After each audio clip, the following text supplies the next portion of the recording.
In this episode, we set out on a classic Italian road trip, driving from the enchanting water city of Venice to the heart of the Renaissance, Florence.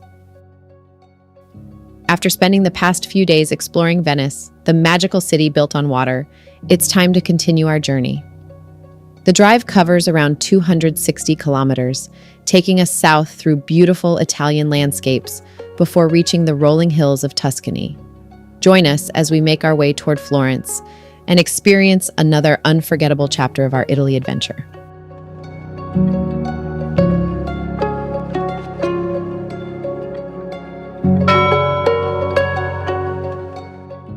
The drive from Venice to Florence covers about 260 kilometers and takes around 3 hours. As you travel south, the scenery gradually shifts from flat plains to the rolling hills of Tuscany. Our starting point is Venice, the capital of the Veneto region, a city built on more than 100 small islands in a lagoon in the Adriatic Sea. It is famous for its intricate network of canals, including the Grand Canal thoroughfare, which is lined with historic Renaissance and Gothic palaces. Since Venice has no roads for cars in the historic center, we took a vaporetto, the city's public water bus, to Piazzale Roma, the main point where vehicles are allowed in Venice.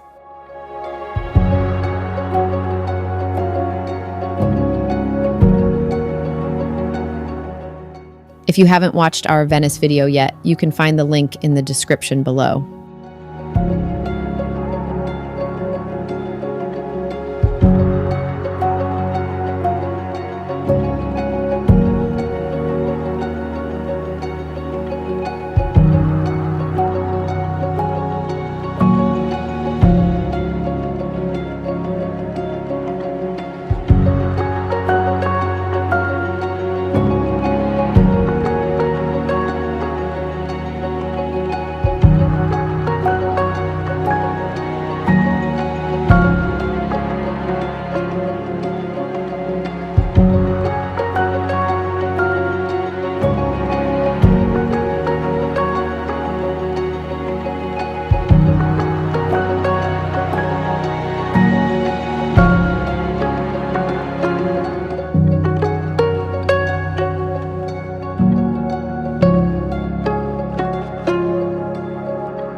This is also where most parking garages are located.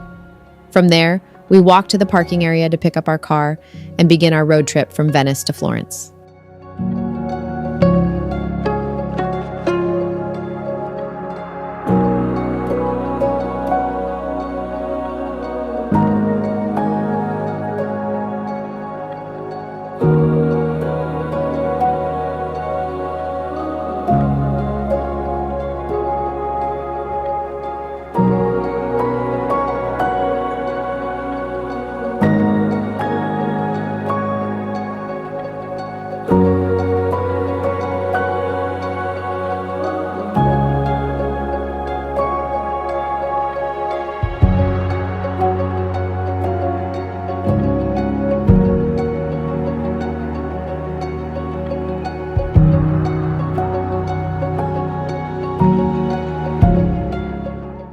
Leaving Venice by car is a unique experience. We cross the Ponte della Libertà to the mainland, merging onto the A1 motorway. The scenery quickly shifts from the lagoon to the fertile plains of the Veneto region.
Our first point of interest is the small town of Albignasego, just south of Padua.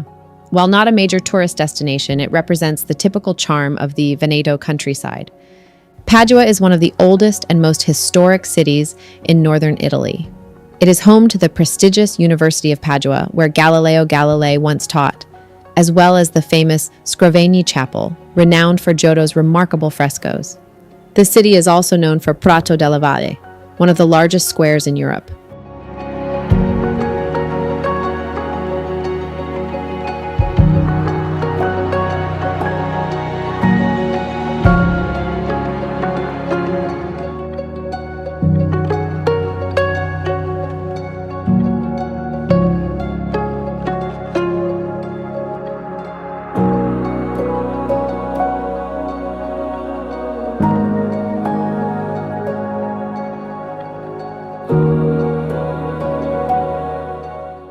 Continuing south from Padua on the A13 motorway, we leave the Veneto region and enter Emilia-Romagna. A notable city we pass near is Ferrara. This city is a designated UNESCO World Heritage Site, recognized for its exceptional Renaissance urban planning designed by Biagio Rossetti. The city is still surrounded by more than 9 kilometers of ancient walls, which were primarily constructed in the 15th and 16th centuries. At its heart is the moated Este Castle, or Castello Estense, a formidable brick building that was the residence of the d'Este family, who ruled Ferrara for centuries and shaped its enduring cultural and political landscape.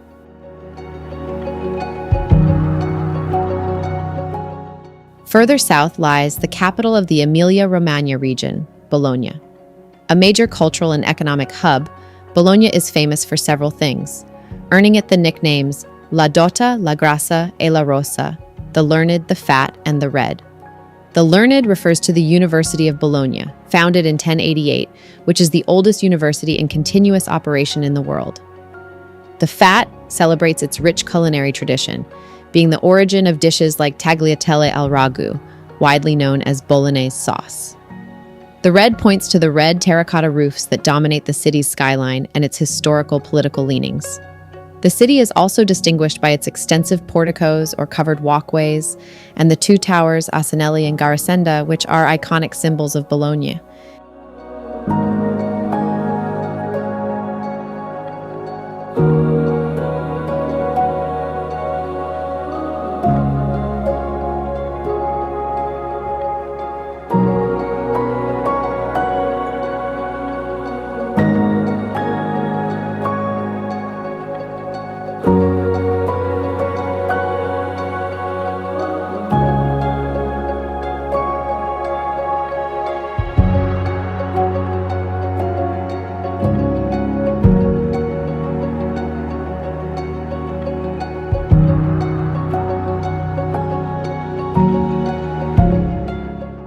Just a short drive west of Bologna is Modena, another gem of the Emilia-Romagna region. Modena is world-renowned for its production of balsamic vinegar, a culinary treasure that has been produced here for centuries under strict traditional methods. The city's history is deeply intertwined with the Este family, who also ruled Ferrara, and their ducal palace is a magnificent example of Baroque architecture. But Modena is also a city of speed. It is a must-visit for car enthusiasts, as it is the birthplace of Enzo Ferrari and the headquarters of several iconic Italian sports car manufacturers, including Ferrari and Maserati. The Enzo Ferrari Museum, with its futuristic yellow roof designed to look like a car bonnet, is a striking landmark. While we are just passing through, the influence of this city on both global cuisine and high-performance engineering is undeniable.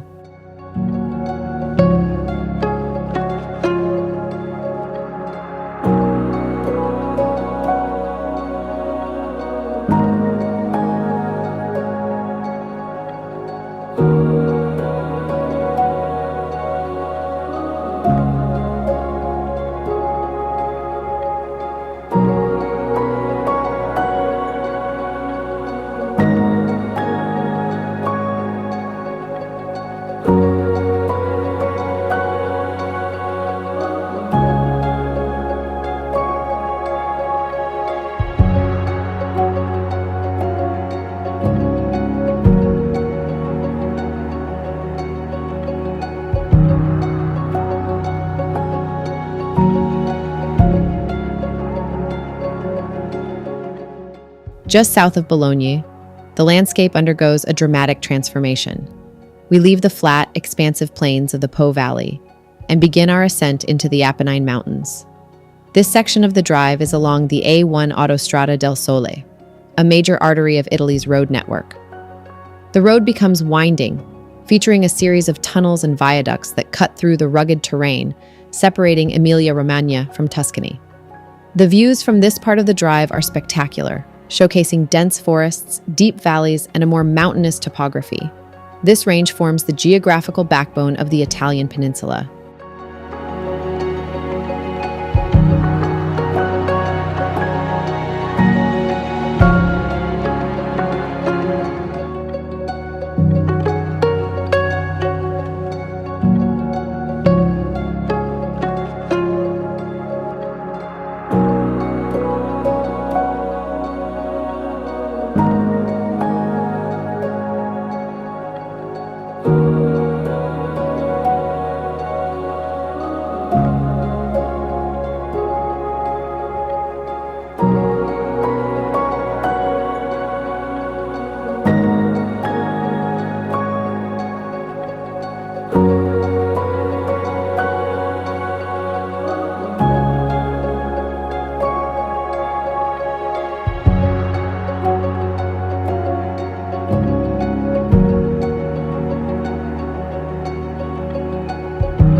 The final stretch of our journey takes us from the countryside of Mugello towards the dense urban area of Florence, or Firenze. The traffic typically becomes heavier as we approach the city.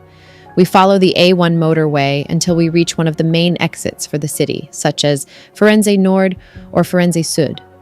Before long, the iconic silhouette of Brunelleschi's dome on the Florence Cathedral becomes visible in the distance, a clear and unmistakable sign that we are nearing the cradle of the Renaissance.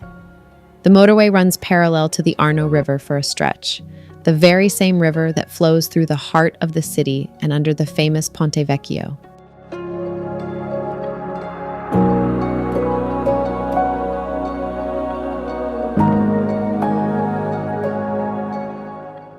And so we arrive in Florence, the capital of Tuscany.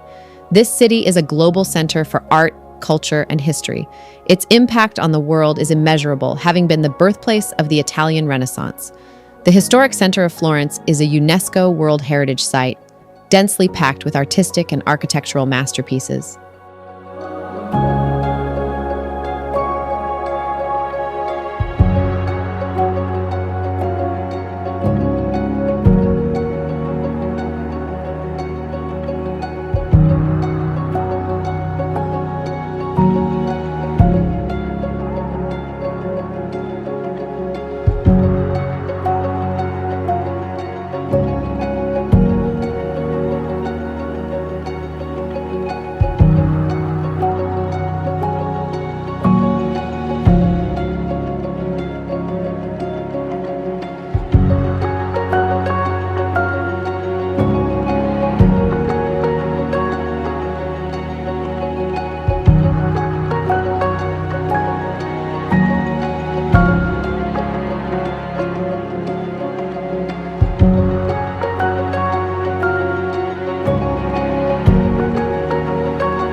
Among its highlights is the Galleria dell'Accademia, home to Michelangelo's famous sculpture David, one of the most celebrated works of Renaissance art.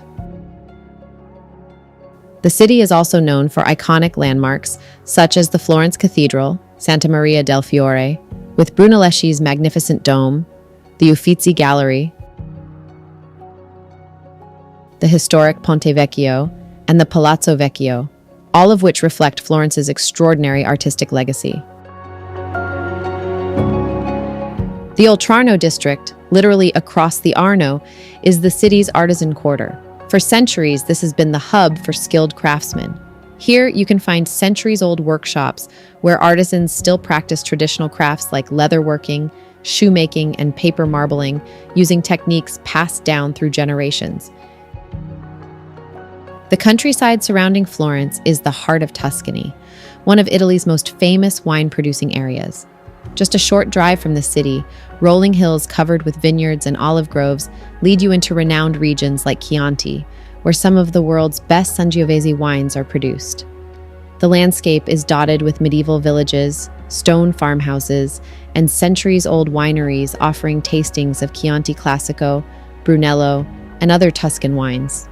It's a beautiful escape from the city and a perfect way to experience the authentic flavors and countryside of Tuscany.